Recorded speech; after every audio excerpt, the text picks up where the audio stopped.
गौतम अडानी के मामले को लेकर जिस तरह विपक्षी दलों द्वारा राजनीति की जा रही है, उससे लोगों में ये आम धारणा सी बन गई है कि अडानी पर कहीं यह हमला सुनियोजित तो नहीं था, इसके पीछे कोई बड़ी राजनीतिक और कॉरपोरेट ताकतों का हाथ तो नहीं है।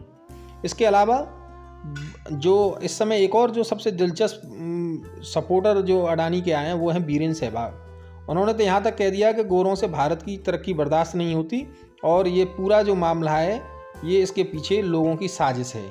उन्होंने कहा है कि इंडियन मार्केट का इस तरह से गिरना बड़ी चतुराई से प्लान कॉन्स्पिरेंसी लगती है और कोशिश कितनी भी कर लें भारत मजबूत होकर उभरेगा।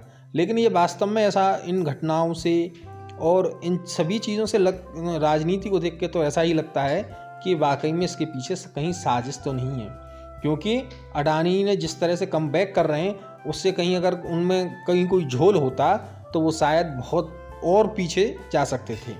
तो अब हम पूरी राजनीति को लेकर तो कोई बात नहीं करेंगे हम, लेकिन उनके कम बैक को लेकर बात करते हैं कि अगर पिछले 2 दिनों में उन्होंने किस तरह से कम बैक किया है और वो क्या वाकई में फिर उसी स्थिति में कैसे आ सकते हैं।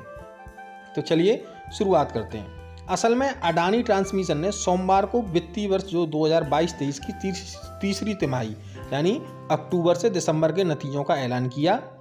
कंपनी ने इसमें बताया कि उसके नेट प्रॉफिट में जबरदस्त 73% का उछाल दर्ज किया गया है। इन आंकड़ों में यह भी बताया गया कि अडानी ट्रांसमिशन का जो मुनाफा है इस अवधि में 478 करोड़ रुपए रहा है, जो इससे पहले पिछले वित्त वर्ष यानी 2021-22 की समान तिमाही में 267 करोड़ रुपए रहा था। तो इस बार उन्हें लगभग 2 गुना कर लिया जो नेट प्रॉफिट है।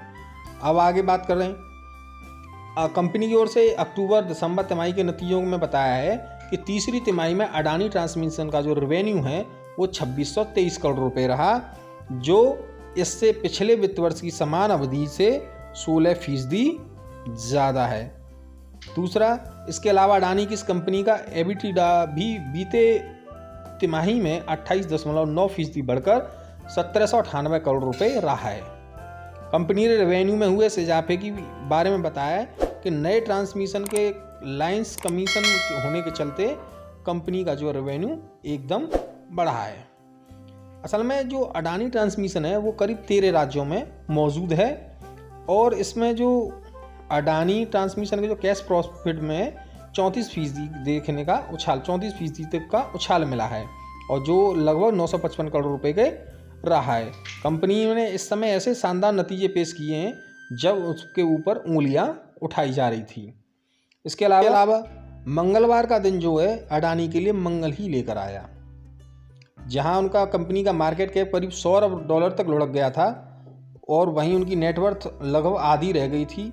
लेकिन मंगलवार को उनके अधिकांश शेयरों में ज़बरदस्त कमबैक दिखा। अडानी एंटरप्राइज के शेयर में 15% की तेज़ी के साथ साथ तक दिखी, यानी करीब 14.94 के आसपास रहा, लगभग 15% की रही। वहीं Forbes real time billionaires ranking में गौतम अडानी ने ऊंची छलांग लगाई और गौतम अडानी इस लिस्ट में 22वें नंबर से 17वें नंबर पर पहुंच गए, यानी एक दिन में ही वो उन्होंने लंबी छलांग। अभी $127 अरब की संपत्ति के साथ दुनिया के तीसरे सबसे अमीर अडानी फिसलकर 22वें नंबर पर पहुंच गए थे। अब वो धीरे धीरे कमबैक कर रहे हैं।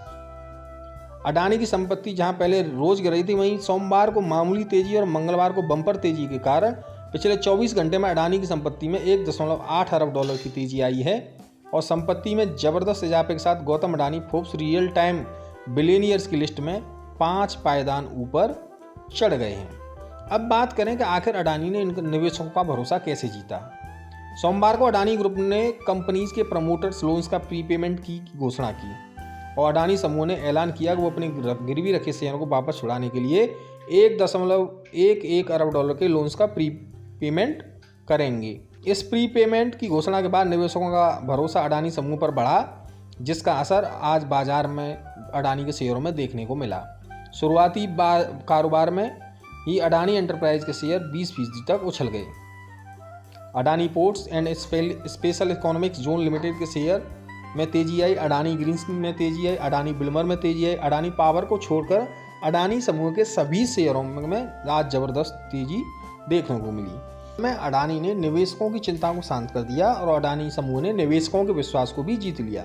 वहीं जिन बैंकों ने अडानी को लोन दिया था और उन्होंने जिस कंपनी पर जो भरोसा दिखाया था उसमें SBI, एक्सिस, PNB जैसे बड़े बैंकों ने कहा है कि अडानी ग्रुप में कोई बड़ा एक्सपोजर नहीं है। बैंकों के भरोसे ने भी निवेशकों के विश्वास में बड़ी मदद की है।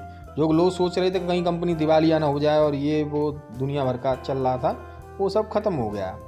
इस हफ्ते अडानी समूह की नई कंपनियों की रिपोर्ट आने वाली है। अडानी की कई कंपनियों को नतीजे आने वाले हैं, जिसमें Adani ports, Adani green energy, Adani power, Adani transmission, Wilmer, Adani total gas, Ambuja cement, NDTV जैसी कंपनियों के नतीजे भी इस हफ्ते घोषित होने वाले हैं। हालांकि अडानी ट्रांसमिशन का नतीजे आई थे सोमवार को।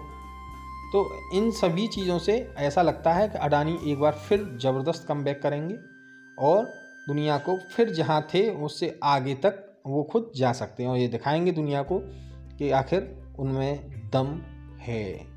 तो दोस्तों, ये थी अडानी के कमबैक को लेकर कुछ महत्वपूर्ण सी जानकारी। उम्मीद है आपको अच्छी लगी तो प्लीज़ वीडियो को लाइक कीजिए, चैनल को सब्सक्राइब कीजिए।